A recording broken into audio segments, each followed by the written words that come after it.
Ήρθα να λατρέψω, να σου πω. Τραγουδήσαμε στο Θεό, ψάλαμε στο Θεό πριν λίγο και σε αυτόν που ψάλαμε το φως του κόσμου, το φως του ουρανού, ψάλαμε όχι σε κάποιον άγνωστο σε εμάς, αλλά σε κάποιον που έχουμε αρχίσει να γνωρίζουμε, σε κάποιον που έχουμε αρχίσει να αγαπάμε, σε κάποιον που έχουμε αρχίσει να εμπιστευόμαστε, να ακολουθούμε, γιατί αυτός επέλεξε να θέλει να κάνει γνωστό τον εαυτό του στους ανθρώπους, στο ανθρώπινο γένος, σε κάθε άνθρωπο πάνω στη γη, σε εσένα και σε μένα ξεχωριστά και σε κάθε άνθρωπο που στρέφεται στο Θεό μέσω αυτού του Κυρίου και Σωτήρα Ιησού Χριστού. Είναι ο αγαπημένος μας, είναι ο λυτρωτής μας, είναι αυτός που περιμένει από εμάς και ζητάει από εμάς έμπρακτη αγάπη. Έμπρακτη αγάπη, έμπρακτη υπακοή, έμπρακτη παραχώρηση και αφιέρωση. Σήμερα το θέμα μου έχει να κάνει, καθώς είμαστε μερικές μέρες πριν να έρθει η γιορτή των Χριστουγέννων, έχει να κάνει με το γεγονός το ότι ο Θεός, ιδιαίτερα στα πολύ σημαντικά γεγονότα, θέλει να προετοιμάζει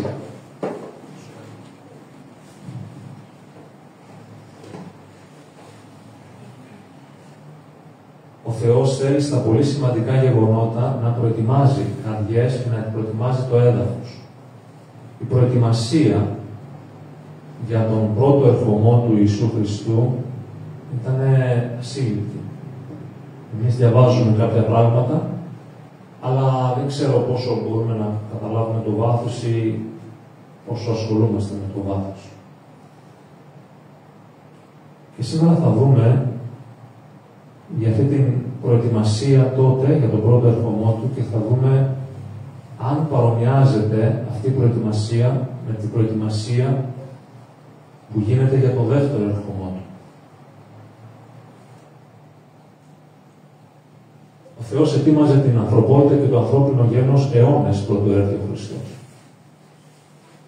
Και ο Θεός προετοιμάζει το ανθρώπινο γένος και το λαό του επίσης αιώνες πρωτού έρθει δεύτερη φορά ο Ιησούς.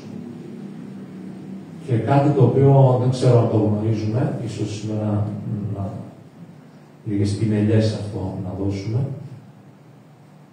είναι πολύ καλό να προετοιμαζόμαστε και εμείς για το δεύτερο ερχομό του, αλλά είναι καλό να προετοιμαζόμαστε και εμείς για κάθε φορά που πρόκειται να συναντήσουμε τον Θεό.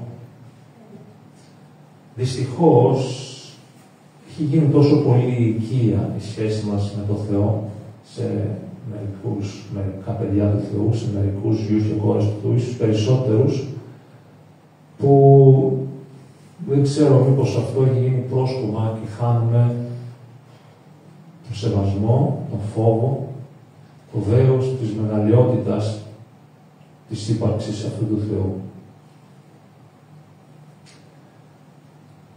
Η πρόδρομη λοιπόν του πρώτου και του δεύτερου ερχομού του Μεσσία. Ο πρώτος ερχομός του Κυρίου μας Ιησού Χριστού προετοιμάστηκε βασικά από έναν άνθρωπο που νομίζω τον ξέρουμε. Είναι ο λεγόμενος Ιωάννης ο Βαπτιστής ή πρόδρομος. Αυτό ονομάστηκε πρόδρομος, ο οποίος προετοίμασε τον δρόμο του να έρθει ο Ιησούς Χριστός πριν 2.000 και κάτι χρόνια. Και πιστεύω ότι με παρόμοιο τρόπο η Εκκλησία του Χριστού, η Εκκλησία του Θεού στη γη προετοιμάζει το δεύτερο ερχομό του όλους αυτούς τους αιώνες. Και θα ήθελα σε αυτό να εστιάσουμε σήμερα. Και θα μας βοηθήσει αν δούμε αυτός ο Ιωάννης ο πρόδρομος τι ήταν, ποιος ήταν, τι έκανε και τι έλεγε. Ας δούμε τι ήταν. ποιος ήταν. Ο Ιωάννης ο Πρόδρομος ήταν ένας γιος υπόσχεσης του Θεού στον Ζαχαρία και στη μητέρα του την Ελισάβετ. Τον υποσχέθηκε ο Θεός. Βλέπουμε λοιπόν ότι ο Θεός τον προετοιμάζει τον τρόπο, τον χρόνο για τον ερχομό του Υιού του Χριστού. Έτσι, έχει το κατάλληλο σχέδιο, έχει και τον κατάλληλο άνθρωπο ή ανθρώπους. Θα νιώσεις χαρά και αγαλίαση και θα χαρούν πολύ για τη γέννησή του, είπε ο αποσταλμένος του Κυρίου στον πατέρα του, τον Ζαχαρία, που ήταν ιερέας. Η προσφορά σου θα είναι μεγάλη στο έργο του Κυρίου. Η προσφορά του γιού σου που θα γεννηθεί θα είναι μεγάλη στο έργο του Κυρίου. Κρασί και άλλα δυνατά ποτά δεν θα πιει, λέει η μεταγλώτηση. Θα είναι γεμάτος με πνεύμα Άγιο ήδη από την κοιλία της μητέρας του, της μάνας του. Και θα κάνει πολλούς Ισραηλίτες να επιστρέψουν στον Θεό τους, στον Κύριο τον Θεό τους. Αυτός θα προπορευτεί στο έργο του Κυρίου με το πνεύμα και τη δύναμη του προφήτη Ηλία.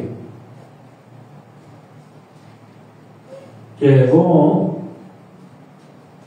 συγκεκριμενοποιεί ακριβώς τι θα κάνει ο Ιωάννης ο Πρόδρομος. Κάτι που ίσως χρειάζεται να το δούμε λίγο. Θα συμφιλιώσει πατέρες με παιδιά.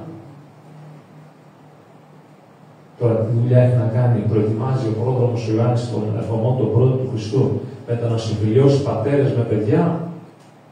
Το κρατήσουμε αυτό. Είναι άξιο προβληματισμού.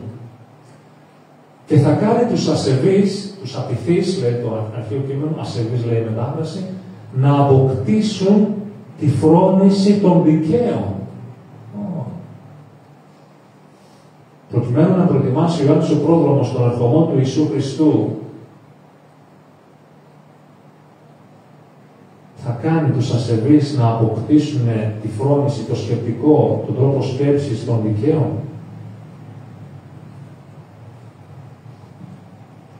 Έτσι θα ετοιμάσει το λαό να υποδεχθεί τον Κύριο.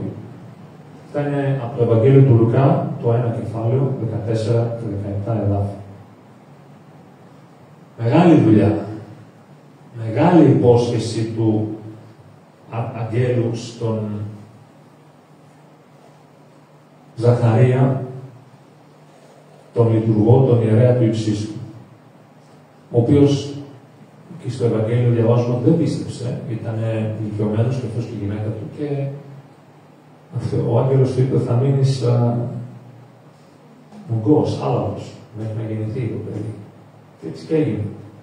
Γιατί το να είσαι ιερέας του Υψίστου, να είσαι λατρευτής, κήρυκας, μαθητής, άνθρωπος του Θεού που λες ότι ξέρεις τον Θεό, αλλά δεν πιστεύεις στο μήνυμά του, στον απεσταλμένο του άγγελο ή στο γραπτό λόγο του,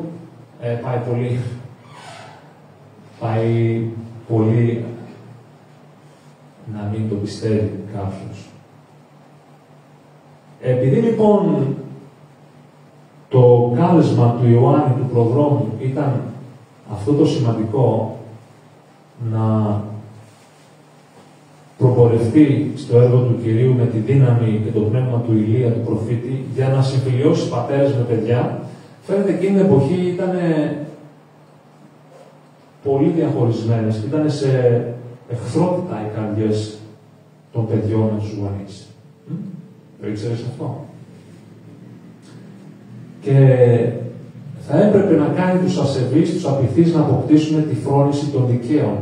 Δηλαδή ένας ασεβής να αρχίσει να σκέφτεται όπως ένας άνθρωπος που είναι ευσεβής. Και αυτό θα ήταν το έργο της προετοιμασίας του πρόδρομου, του Ιωάννη. Ξέρετε, αυτή είναι ένα κεντρικό σημείο, το να είναι διαχωρισμένοι οι γονείς από τα παιδιά, οι πατέρες από τους γιους, τα παιδιά, και να σκέφτονται άδικα και με ασέβεια όλοι από τη φύση και να μην σκέφτονται δίκαια, να μην φρονούν δίκαια. Δεν υπάρχει χώρος τότε για το Θεό. Βλέπουμε λοιπόν ότι η σχέση γονιών, το παραλαμβάνω τρίτη φορά, με παιδιά έχει μεγάλη σημασία. για την προετοιμασία του ερχομού του πρώτου του Ιησού Χριστού. Και ξαναλέω, ίσως να μην ποτέ το έχεις σκεφτεί αυτό. Να μην έχεις προβληματιστεί. Και έχει να κάνει και με τον ερχομό του Χριστού. Και επειδή είναι παρόμοιος ο τρόπος που προετοιμάζεται σήμερα, χρόνια τώρα, αιώνες, από την Εκκλησία του Χριστού και του Θεού, ο δεύτερος ερχομός του Ιησού Χριστού. Να μας βοηθήσει ο Θεός, και αυτό προσεύχομαι, Πατρέ Ουλάνιε, να καταλάβουμε, να εννοήσουμε, να συνειδητοποιήσουμε τι ακριβώς σήμερα προσωπικά σε εμάς θέλεις να πεις. Όχι με έναν τρόπο εγκεφαλικής γνώσης ή με κάποια επανάληψη γνώσεων που ήδη γνωρίζουμε, αλλά με έναν τρόπο που πραγματικά θα μας βοηθήσει και εμάς σήμερα να περιμένουμε εσένα, να προετοιμάσει εμάς να περιμένουμε τον δεύτερο ερχομό σου. Έτσι θα ετοιμάσει το λαό να υποδεχτεί τον Κύριο. Μεγάλο έργο,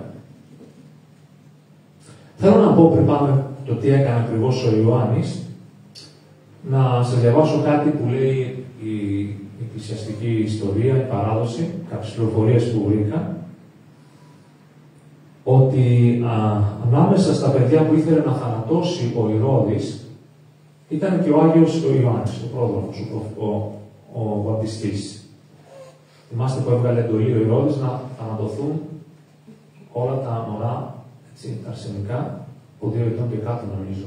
Ανάμεσα σε αυτά τα παιδιά ήταν και ο Ηρώδης. Ήταν και ο Ιωάννης, ο πρόδρομος. Ο Ιησούς από τον πρόδρομο, τον Ιωάννη, είχαν διαφορά περίπου μισό χρόνο. Μόλις η Ελισάβετ, η μητέρα του, αντιλήφθηκε αυτό το πονηρό δόλιο σχέδιο του Ηρώδη, τι έκανε? Παίρνει το μωράκι της, τον Ιωάννη, το κρύβει στην αγκαλιά της και προσπαθεί να κρυφτεί. Λέει λοιπόν οι πληροφορίες που έχω μπροστά μου ότι η Ελισάβετ κατάφερε να ανέβει σε ένα βουνό ψηλά και να βρει ένα καταφύγιο εκεί μέχρι να μπορέσουν να γυρίσουν πίσω χωρίς κίνδυνο. Και με φόβο και αγωνία Θεού παρακαλούσε τον Κύριο να τη σώσει, βγάζοντας μια δυνατή κραυγή. Όρος Θεού, δέξου τη μάνα και το παιδί. Ξαφνικά, λέει η παράδοση αυτή, το βουνό κόπηκε στη μέση και η μητέρα και ο γιος βρέθηκαν μαζί ασφαλείς στην απέναντι πλευρά του βουνού. Ο Ηρώδης όμως διέταξε τους στρατιώτες του να βρουν τον Ζαχαρία, τον πατέρα του Ιωάννη, και να μάθουν που βρίσκεται. Ο Ζαχαρίας, όταν το βρήκαν, οι στρατιώτες του Ηρώδη, στάθηκε μπροστά τους και τους λέει: εγώ είμαι λειτουργός του υψίστου και δεν γνωρίζω που είναι τώρα ο γιος μου. Όταν έψαχνε για να θανατώσει. Και τότε ο Ηρώδης, που έμαθα αυτά τα νέα, έδωσε εντολή να τον σκοτώσουν τον Ζαχαρία. Και όπως λέει στο Ματθαίος 23:35, τον έσφαξαν τον Ζαχαρία ανάμεσα στο ναό και στο θυσιαστήριο. Ο μικρός όμως ο Ιωάννης σώθηκε.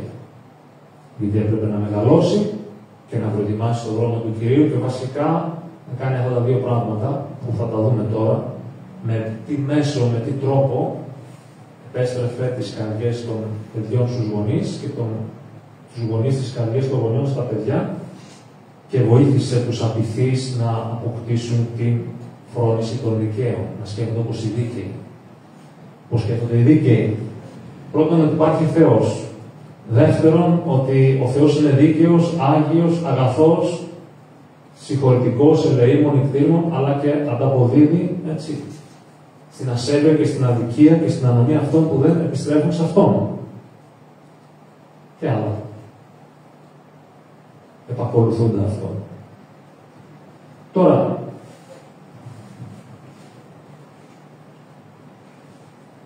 εάν ο Ιωάννης ήταν ο πρόδρομος του πρώτου ερχομού του Μεσσία και η Εκκλησία είναι ο πρόδρομος του δεύτερου ερχομού του Μεσσία, η ερώτηση είναι αυτό: το ξέρουμε, το έχουμε καταλάβει? Ή μήπως η σωτηρία και το Ευαγγέλιο είναι, σκεφτόμαστε ότι είναι μόνο για μας, για μένα, την ψυχούλα μου, τη σωτηρία μου, την ευλογία μου? Μήπως, δεν ξέρω, δεν λέω ότι έτσι είναι. Μήπως στο δυτικό κόσμο το Ευαγγέλιο είναι ένα Ευαγγέλιο απλώς καλοπέρασης? Έλα στον Χριστό και θα σου δώσει δουλίτσα, έλα στον Χριστό και θα σου δώσει να παντρευτείς, έλα στον Χριστό και θα σε κάνει καλά, έλα ή πήγαινε στον Χριστό, δόξα τω Θεώ, θα σε ευλογεί ο Θεός? Μήπως είναι ένα είδος, όπως έχω πει πολλές φορές από τον άγχο, και δεν διστάζω, τρέπομαι που το λέω, αλλά το λέω με φόβο και ρεαλισμό. Μήπως έχει γίνει ο Ιησούς ένας ακόμα Άγιος Βασίλης μέσα στο δυτικό χριστιανισμό και ζούμε και κηρύττουμε ένα Ευαγγέλιο που αποφεύγει τη συκοφαντία, το διωγμό, την κατάκριση. Αν δεν σου κοστίζει το Ευαγγέλιο, αν δεν μου κοστίζει το Ευαγγέλιο, πρόσεξε, μήπως δεν ακολουθείς το Ευαγγέλιο. Μένα την εβδομάδα που πέρασε, μου κόστησε η ομολογία μου και η πίστη μου με ρεαλισμό, όχι κηρύττοντας, μου κόστησε. Δεν θα πω σε λεπτομέρειες, αλλά μου κόστησε. Ήταν μια περίοδος της ζωής που μετά από αρκετές ημέρες ειρήνης και ησυχίας, μου κόστησε. Κατάλαβα τον Ιησού και τους μαθητές του αυτά που πέρασαν σε ένα πολύ μικρότερο ποσοστό, όπως λέει, σε κάποια πράγματα. Τώρα, εμείς, αναγεννημένα παιδιά του Θεού, είμαστε γη και κόρες υπόσχεσης. Δεν ήταν μόνο ο Ιωάννης. Η υπόσχεσή του ποια είναι? Όσους εδέχθησαν Αυτόν, τον Μεσσία, τον Ιησού Χριστό, σε αυτούς έδωσε εξουσία να γίνουν παιδιά τέκνα του Θεού. Σε αυτούς που γεννήθηκαν όχι από σπέρμα ανδρός, αλλά εκ Θεού, από το Θεό γεννήθηκαν. Αναγεννηθήκαμε. Είναι στο Ευαγγέλιο του Ιωάννη, κεφάλαιο 1, εδάφιο 12. Είμαστε λαός υπόσχεσης. Δεν είμαστε τυχαίοι σε αυτή τη γη και αυτό δεν είναι τώρα να το αναλύσουμε μέσα με βάση το Λόγο του Θεού. Τι έκανε ο Ιωάννης, τι έκανε ο πρόδρομος, ο πρώτος του πρώτου ερχομού του Ιησού μας. Για να δούμε αυτό έχει σχέση με εμάς. Ο Ιωάννης ζούσε μια ζωή, το ξέρουμε, αφιερωμένη στο Θεό. Τελείως παραδομένη στο Θεό. Η ζωή του δεν ήταν αφιερωμένη στον κόσμο και στη θρησκεία. Το έχετε παρατηρήσει που δεν βρίσκουμε στα Ευαγγέλια του Ιωάννη τον πρόδρομο να είναι μέσα στην Ιερουσαλήμ, να περπατάει σε κάποια από τις πόλεις μας, το βλέπετε? Νομίζω ότι έχετε διαβάσει και έχετε μελετήσει. Ο Ιωάννης αντίθετα ήταν εκτός όλου αυτού του συστήματος, του θρησκευτικού, του κοσμικού. Ζούσε πού? Μέσα στην έρημο. Διαβάζουμε ότι τρεφόταν με πράγματα έξω της ερήμου. Και ντυνόταν με έναν τρόπο, θα μου πει κάποιος, αυτό ήταν το κάλεσμά του. Okay. Το κάλεσμα της Εκκλησίας ποιο είναι? Να ζει μέσα στη θρησκεία και μέσα στην κοσμικότητα. Μήπως η Εκκλησία έχει τόσο πολύ εκκοσμικευθεί που έχει χάσει το αλάτι της? Τον Ιωάννη δεν το βλέπουμε να πηγαίνει στην Ιερουσαλήμ. Θα γιορτάσει κάποια γιορτή. Γιατί άραγε? Ας απαντήσει ο καθένας σε κάθε μία. Σε καμία γιορτή του Κυρίου δεν λέει το Ευαγγέλιο ότι πήγε. Αντίθετα, το αντίθετο, διαβάζουμε στο Ματθαίο 3, κεφάλαιο 4 και 6, ότι η Ιερουσαλήμ λέει πήγαινε σε αυτό. Πήγαινε εκεί έξω που κατοικούσε.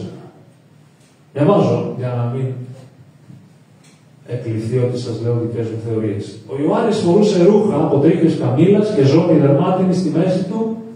Η τροφή του ήταν ακρίδες και μέλι από αγριομέλισσες, λέει η μετάφραση. Σε αυτόν τον άνθρωπο πήγαινε τότε όλος ο κόσμος από τα Ιεροσόλυμα και από όλη την Ιουδαία και από όλη την περιοχή του Ιορδάνη. Ερχότανε και τους βάπτιζε στον Ιορδάνη ποταμό, καθώς ομολογούσαν τις αμαρτίες τους. Ο Ιωάννης ξέρουμε τι έλεγε. Θα το πω σε λίγο. Τώρα λέω τι έκανε. Δεν πήγαινε μέσα στην πόλη, στην Ιερουσαλήμ. Δεν πήγαινε σε άλλες πόλεις. Δεν συμμετείχε στις γιορτές του Κυρίου. Κι όμως ήταν Ισραηλίτης. Κι όμως ήταν χρησμένος μέχρι το μενδούλι του από τότε που ήταν στη κοιλιά της μάνας του. Χρησμένος εννοώ γεμάτος από το Άγιο Πνεύμα. Και ζούσε τελείως παραδομένος στο Θεό. Πιστεύετε ότι αυτό ακριβώς είναι το κάλεσμα για της Εκκλησίας? Το κάλεσμα της Εκκλησίας δεν είναι να ευλογηθεί τόσο πολύ αυτή, προσέξτε να σας πω, γιατί και εγώ ήμουν απαγγελμένος κάποτε σε αυτό και ίσως δεν άλλη σκέψη από την άλλο. Ευλόγησέ με, Κύριε, να μπορώ να ευλογήσω άλλους. Και τι εννοούμε με τη λέξη ευλόγησέ με, Κύριε? Ο καθένας μπορεί να κρίνει τι εννοεί. πνευματικά, υλικά, οικονομικά, να φοράω τελευταία μάρκα ρούχων, να μην ζορίζομαι, να περνάω καλά στη σχέση με τους άλλους, τους ανθρώπους που ο Θεός θέλει να υπηρετώ. Γιατί, όπως έλεγα χθες σε κάποιους, λέγαμε με την Ευθέρπη, το Ευαγγέλιο είναι πράξη, δεν είναι θεωρία. Έλεγα σε αυτούς, αν εγώ είχαν ερωτήσει για το όνομα του Θεού, αν κηρύττω το Ευαγγέλιο και δεν ξέρω να τιμήσω έμπρακτα, να υπηρετήσω, να θυσιαστώ για τη μάνα μου, τον πατέρα μου που είναι ζωή, τη γυναίκα μου, τα παιδιά μου, για τον αδελφό μου που με έχει συνδέσει ο Θεός, πήγα να πω το ίδιο και ο άλλος που τώρα αρχίζει να σχολεί το όνομα του, υποκριτής λέει. Ακριβώς. Οι άνθρωποι που έστελνε ο Θεός έξω στον Ιορδάνη, που ήταν ο Ιωάννης ο Βαπτιστής, προκειμένου να προετοιμαστεί ο ερχομός του Κυρίου Ιησού Χριστού, τους βάπτιζε ο Ιωάννης στον Ιορδάνη ποταμό, αλλά εκεί δεν έχει τελεία το Ευαγγέλιο. Λέει, καθώς εξομολογούνταν τις αμαρτίες τους. Και όταν λέει το Ευαγγέλιο ότι πήγαινε όλη η Ιερουσαλήμ, όλη η περίχωρος του Ιορδάνη, υπάρχουν κάποιοι σχολιαστές που έχουν κάνει κάποιους υπολογισμούς με βάση το όλοι. Αυτοί οι άνθρωποι δεν ήταν 100 και 200 και 1000, ούτε 50 ούτε 100.000. Ήταν δεκάδες, εκατοντάδες χιλιάδες. Κάποιοι τους ανεβάζουν και ίσως κάποια εκατομμύρια. Δεν λέω. Δεν ξέρω, δεν το πιστεύω, αλλά ήταν όχλος. Έχετε εσείς ποτέ ξαναδεί, εκτός από την ημέρα της Πεντηκοστής, που είναι πλήρης Πνεύματος Αγίου Απόστολοι, πάνω από τους ανθρώπους όχλο να ομολογούν τις αμαρτίες τους? Για σκέψου αν η Εκκλησία σήμερα, γιατί η Εκκλησία είναι χρησμένη, έχει το Άγιο Πνεύμα, έχει τα λόγια του Θεού, έτσι, έκανε ένα παρόμοιο έργο και ερχόντουσαν οι άνθρωποι και εμείς τους βαπτίζαμε κατά χιλιάδες και εξομολογούντουσαν οι άνθρωποι τις αμαρτίες μας. Νομίζω ότι δεν γίνεται αυτό. Και η απάντηση στην ερώτηση την απλή που έχω κάνει πολλές φορές γιατί δεν γίνεται, μα αισθάνθηκα, ένιωσα το Θεό να μου επαναλαμβάνει αρκετές φορές το διάβα της πορείας μου μαζί του. Αγιέ μου, πόσο συχνά εσείς τα παιδιά μου εξομολογήστε τις αμαρτίες σας? Για να το κάνουν οι άλλοι. Ίσως ρωτήσεις, αυτό το έκανε ο Ιωάννης. Ο Ιωάννης ζούσε μια τόσο καθαρή και άγια και αυταπάρνηση ζωή. Ίσως αυτός να ήταν ο λόγος που ο Θεός δεν τον ήθελε μέσα στις πόλεις. Λέω, ίσως μπορώ να μιλάω σωστά, μπορώ να κάνω και λάθος. Η Εκκλησία βέβαια είναι για να είναι μέσα στον κόσμο, αλλά στην Εκκλησία έχει μπει ο κόσμος. Στην Εκκλησία έχει μπει ο κόσμος. Η Εκκλησία έχει λαβωθεί από τον κόσμο. Οι χριστιανοί θέλουν μια Εκκλησία σαν τον κόσμο. Να αισθάνονται ωραία, να νιώθουν καλά. Να μην ζορίζονται, να μην πιέζονται. Δεν θέλουν τη σύμφληψη. Οι περισσότεροι χριστιανοί δεν καταλαβαίνουν ότι για να μην το έλεον του Θεού πρέπει να, σαν το υδροτριβείο η ελιά, να ανασυντληθεί. Δεν καταλαβαίνουν πολύ στο λαό του Θεού οι κάποιοι ότι για να βγει το κρασί που θέλει ο Χριστός πρέπει να γίνει πάτημα όπως το πατητήρι. Πατιέται το σταφύλι και βγαίνει ο μούστος και το κρασί, το γλυκό ή το κανονικό. Ξεχνάμε ότι ο Ιησούς είπε: αν θέλεις να φέρεις καρπό, θα γίνεις ένας κοκοσίτου που θα πέσει στη γη και θα πεθάνει. Πώς θα πεθάνω, Κύριε? Με την τεχνογωνία σαν μάνα. Με την εργασία σαν πατέρα, στην υπηρεσία στο Θεό και στην οικογένειά σου. Με την υπηρεσία στους γονείς σου.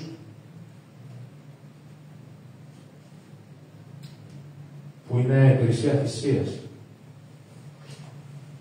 Που είναι υπηρεσία του να μην μπορείς να ζήσεις για τον εαυτό σου. Όταν υπηρετήσεις έναν και δύο γονείς, που είναι γερόντια. Και είναι πολύ πιο δύσκολο από το να μεγαλώνεις ένα παιδί. Λένε οι Έλληνες, και αυτό λέω από την πείρα μου, και το επαναλαμβάνω τα τελευταία 2 χρόνια, λέμε ότι οι γέροντες είναι σαν τα μωρά παιδιά. Δεν συμφωνώ καθόλου. Οι γέροντες στο θέμα της φροντίδας και υπηρεσίας είναι πολύ πιο δύσκολα από μωρά παιδιά. Με το μωράκι το παίρνεις με το ένα χεράκι σου και το καθαρίζεις. τον παππού ή τη γιαγιά μπορεί να την πάρεις εύκολα. Και ιδιαίτερα άμα δεν μπορεί να περπατήσει. Μπορείς. Υπάρχουν πάρα πολλοί τρόποι που εσύ και εγώ έμπρακτα έχουμε ήδη αρχίσει, καλούμαστε κάποιοι από εσάς λίγο πιο αργότερα να μπορείτε και να μπορούμε να είμαστε σαν τον Ιωάννη. Τελείως δοσμένοι στο Θεό. Ξέρετε, η αφιερωμένη ζωή στον Θεό δεν είναι απλώς τι τρώω, τι δεν τρώω, τι δίνομαι, τι δεν δίνομαι, αν διασκεδάζω, κοσμικά τι διασκεδάζω. Τόσο δεν είναι εκεί. Μπορείς να δίνεσαι όμορφα, ευπρεπέστατα και να είσαι ένας άνθρωπος που θυσιάζεσαι από αγάπη για αυτούς που πρέπει και αυτές. Ταυτόχρονα μπορεί να είσαι ένας άνθρωπος που δείχνεις εξωτερικά φτωχούλης, έτσι κακομοιρούλης, ότι είσαι και λίγο ασκητικός τύπος και να είσαι πιο αλλάζοντας και πιο υπερήφανος. Και ίσως λίγο τη φωνή μου γιατί έλεος ρε παιδιά. Δεν μας κοροϊδεύουν κάποιοι δηλαδή, δεν σε κοροϊδεύει κανένας.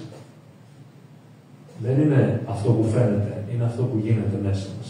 Και αυτό που γίνεται στον άνθρωπο. Ο πρόδρομος λοιπόν του πρώτου ερχομού του Μεσσία, του σωτήρα μας, του Ιησού Χριστού, του λυτρωτή μας, στην ουσία υπηρέτησε τη μεγαλύτερη ανάγκη του λαού του Θεού. Ποια ήταν η μεγαλύτερη ανάγκη? Να επιστρέψει ο λαός Ισραήλ στον Θεό. Να μετανοήσει και να αρχίσει να στρέφεται σε Αυτόν. Γι' αυτό και αυτά που έλεγε και κήρυτε ο Ιωάννης, βασικά έλεγε, κήρυτε συνεχώς μετάνοια στο λαό και στους άρχοντες του. Να διαβάσω το κείμενο από το Μαθαίο κεφάλαιο 3, διαβάζω εδάφιο 2 και μετά 7 έως 12. Κήρυτε, λέει, και έλεγε ο Ιωάννης στους ανθρώπους που πήγαιναν εκεί σε Αυτόν, μετανοείτε γιατί έφτασε η Βασιλεία του Θεού. Και όταν ο Ιωάννης είδε πολλούς Φαρισαίους και Σαδουκαίους να έρχονται για να βαπτιστούν, τους μίλησε. Δεν έμεινε σιωπηλός, δεν τους βάπτισε απλώς. Τους είπε, ήταν πολύ δυτικόφωνας πάστορας, ευαγγελιστής, προφήτης ο Ιωάννης. Τον ένοιαζε πάρα πολύ, μην πει την αλήθεια και του φύγουνε και αδειάσουν καρέκλες. Οχιάς γεννήματα! Μεγάλο πράγμα, να λες κάποιος, εσύ που είσαι κατ' εικόνα και ομοίως του Θεού, Ιωάννη, δεν το ξέρεις, λες τους Φαρισαίους, τους σκεπτικούς άρχοντες του Ισραήλ, τους λες παιδιά, οχιάς. Τι τρόπος είναι αυτός?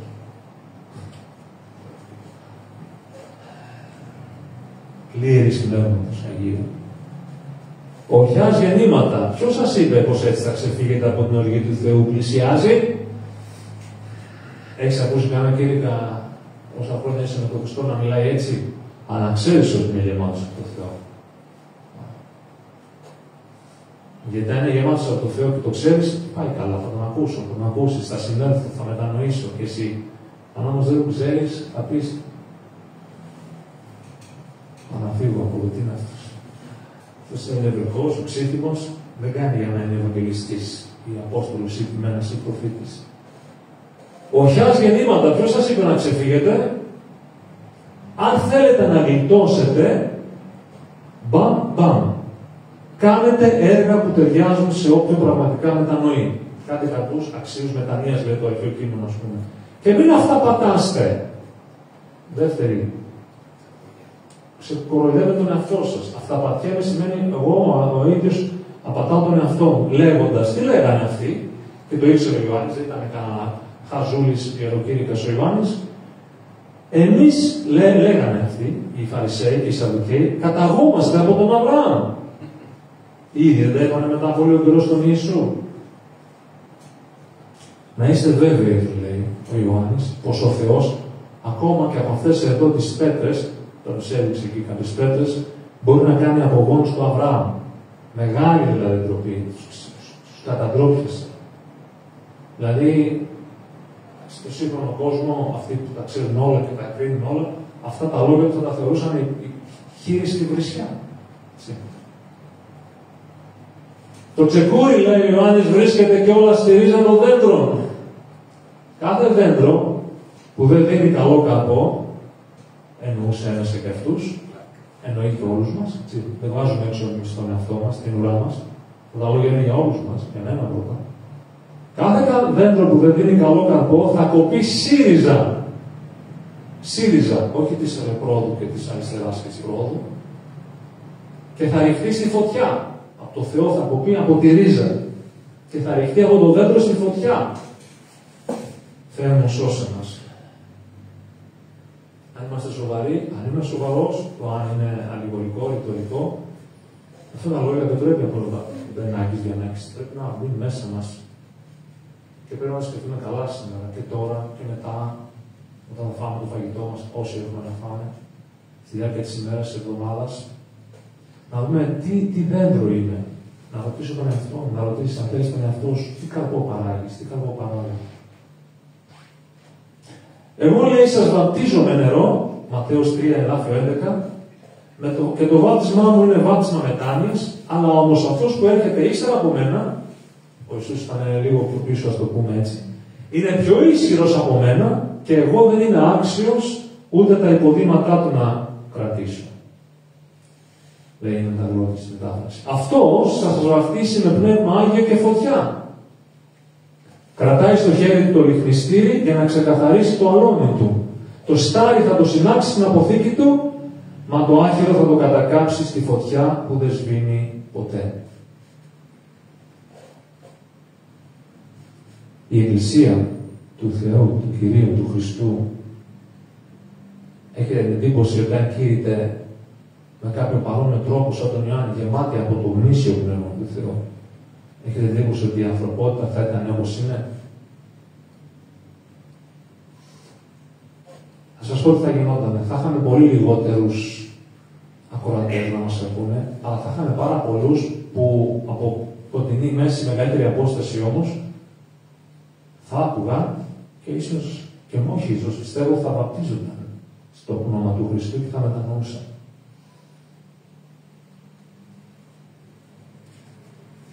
Πριν πολλά χρόνια θυμήθηκα ένα άρθρο από το περιοδικό της Εκκλησίας μας του Θεού, που εκδίδεται στο εξωτερικό, και έλεγε την ιστορία, δεν θυμάμαι ονόματα, οπότε δεν θα πω, έναν ποιημένο και μια εκκλησία που είχε πάρα πολλά μέλη.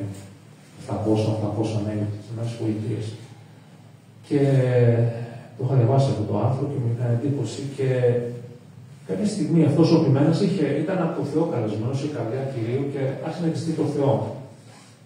Συγκεκριμένα στο πώς προχωράει αυτό το έργο. Και ο Θεός άρχισε να του μιλάει ξεκάθαρα και να του λέει: κήρυξε όλο το θέλημα, όλη την βουλή, όλη την αλήθεια του Ευαγγελίου μου. Μην κηρύττεις μόνο πώς να ευλογήσεις και πώς. Κήρυξε, άρχισε να κηρύττεις περισσότερο αγιότητα, άρχισε να κηρύττεις περισσότερο το να εξομολογούνται τα πτέσματά του, η μετάνοια, τη σχέση του. Ο ποιημένος αρνήθηκε. Κυρία, άμα το κάνω αυτό, θα φύγουν οι μισοί και περισσότεροι. Έγινε πολλή συζήτηση με τον Θεό για εβδομάδες, για μήνες μεταξύ του ποιημένου αυτού και του Θεού. Τελικά, ο ποιημένος σκοτάθηκε στον Θεό, γιατί σας είπα, είχε ειλικρινή καρδιά, δεν μπορούσε να αντέξει άλλο τον έλεγχο, την καλώς ενόμενη πίεση του Αγίου Πνεύματος, και άρχισε να. Γιατί ο Θεός του μίλησε ότι θα του δώσει λόγο, όπως ξέρουμε, και ότι θα είναι υπεύθυνος αν κάποιοι από αυτούς χαθούν, πάνε στην αιώνια απώλεια, στη γέννα, τη δικαιωμένη με πύρ και θείο, ήταν μέλη της Εκκλησίας χρόνια και ενεργά και υπηρετούσαν, αλλά χαθούν γιατί είχαν μέσα στην καρδιά τους αμαρτία. Γιατί ήταν εργαζόμενοι την ανομία. Γιατί ο Ιησούς λέει ότι πολλοί θα έρθουν εκείνη την ημέρα και θα του πάνε και θα παρακαλάνε να ανοίξει ο Χριστός την πόρτα του παραδείσου, αλλά ο Ιησούς θα πει: δεν σας γνώρισα ποτέ. Φύγετε εσείς από εμένα οι εργαζόμενοι την ανομία. Τελικά ο ποιημένος άρχισε να κηρύττει και να διδάσκει όλη την αλήθεια του Θεού. Και εκείνο που συνέβη ήταν πράγματι αυτό που φοβόταν. Περίπου οι μισοί έφυγαν από την Εκκλησία. Ξέρετε όμως τι έγινε μετά? Έγινε τέτοια αναζωπήρωση σε αυτούς που ήταν γνήσια παιδιά του Θεού.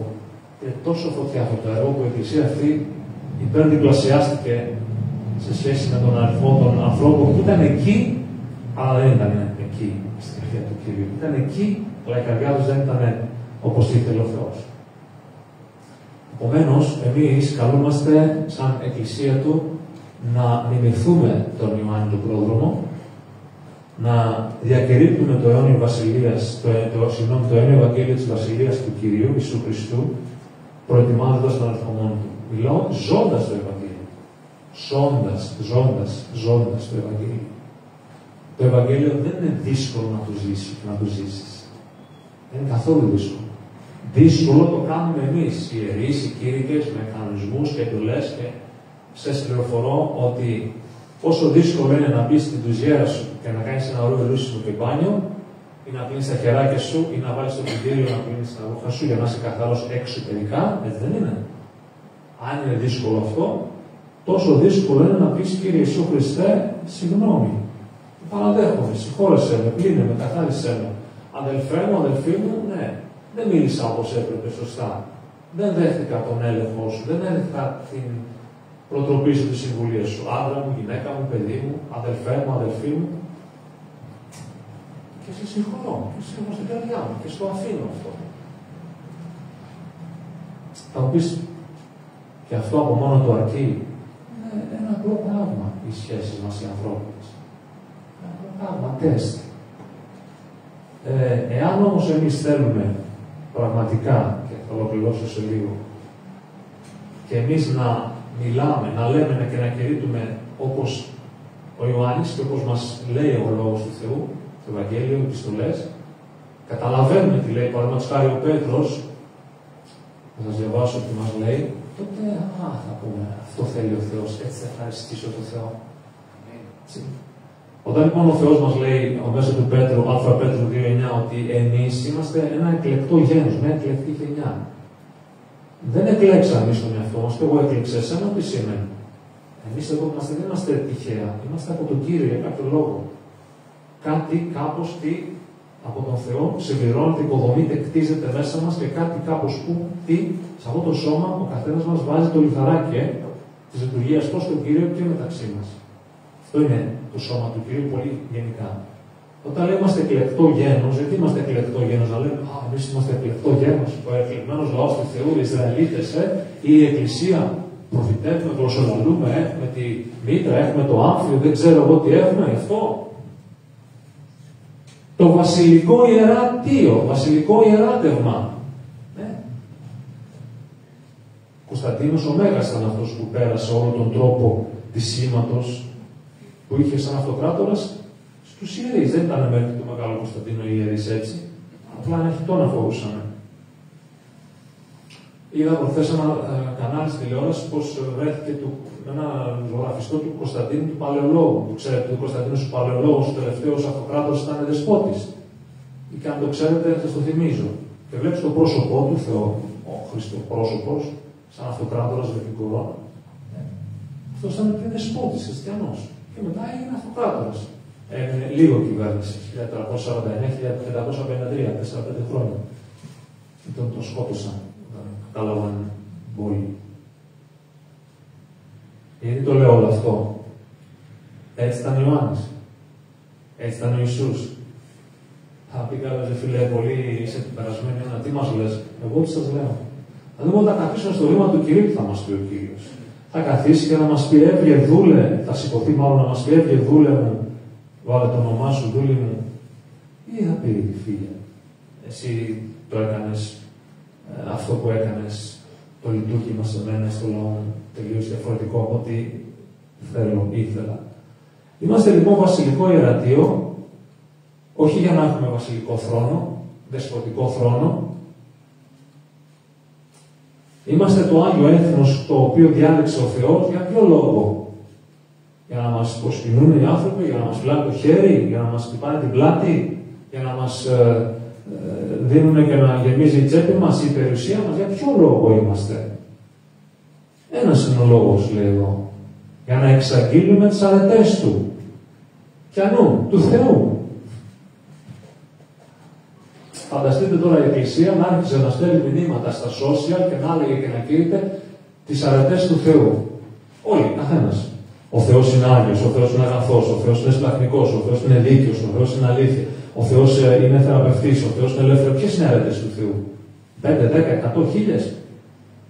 Να κάναμε αυτή την εξαγγελία, να μαζευόμαστε όλοι. Λέω τώρα τις κόρπιες ιδέες μου έρχονται. Και να κάναμε αυτό. Ακούμε άλλων θρησκειών, να μην πω, και λένε τη γλώσσα τους ο Θεός είναι μεγάλος, ο Θεός είναι μεγάλος. Και το λένε το ίδιο πράγμα, όλοι το ίδιο λένε. Εμείς οι χριστιανοί τι λέμε? συνήθως σηκώνουμε το χέρι στους άλλους και εμείς στον καθρέφτη θα καθόμαστε και αν μας μιλήσει η συνείδησή μας, το Άγιο Πνεύμα, θα σκύψουμε το κεφάλι και θα φύγουμε. Όχι. Πρέπει να καταλάβουμε ότι είμαστε βασιλικό εράτευμα, εκλεκτό γένος, έθνος Άγιο, διάλεξε ο Θεός να εξαγγείλουμε τις αρετές Του. Και μάλιστα τώρα που πλησιάζει ο δεύτερος χωμός, ποιος είναι ο Θεός, ποιος είναι ο Χριστός. Και όταν ακούμε λόγια αντίθετα ενάντια στο Θεό, με τρόπο θεϊκό, να σταθούμε χωρίς να φοβόμαστε μήπως μας βρίσουν ή συλλάβουν ή κατηγορήσουν. Να μην το φοβόμαστε αυτό. Γιατί ο Θεός είναι μαζί μας. Γιατί ο Θεός είναι μαζί με κάθε παιδί του, γιο του και κόρη του. Γιατί ο Θεός περιμένει από εμάς, την Εκκλησία Του, να διακηρύξουμε τις αρετές Του, να εξαγγείλουμε τις δικές Του αρετές, τα χαρακτηριστικά του χαρακτήρα Του. Γιατί είναι αυτός που μας οδήγησε από το σκοτάδι στο φως. Γιατί αν μας άφηνε μέσα στο φως, θα ήμασταν χαμένοι και θα είχαμε τελειώσει, θα είχαμε συντριφθεί, θα είχαμε τελείως νικηθεί και διαλυθεί. Θα ήθελα να σηκωθούμε, να προσευχηθούμε, να σας παρακαλώ για λίγο. Δόμενε μας Πατέρα Θεέ, ουράνιε, Κύριε και Δημιουργέ, σε ευχαριστούμε αυτό το μεσημεριανό της Κυριακής, 2-3 εβδομάδες πριν γιορτάσουμε τα Χριστούγεννα, που όλη η ανθρωπότητα νομίζει ότι γιορτάζει το αληθινό νόημα, αλλά λίγοι στη γη γνωρίζουν την ουσία της γέννησης του Ιησού Χριστού, την εξάρτωσής Του.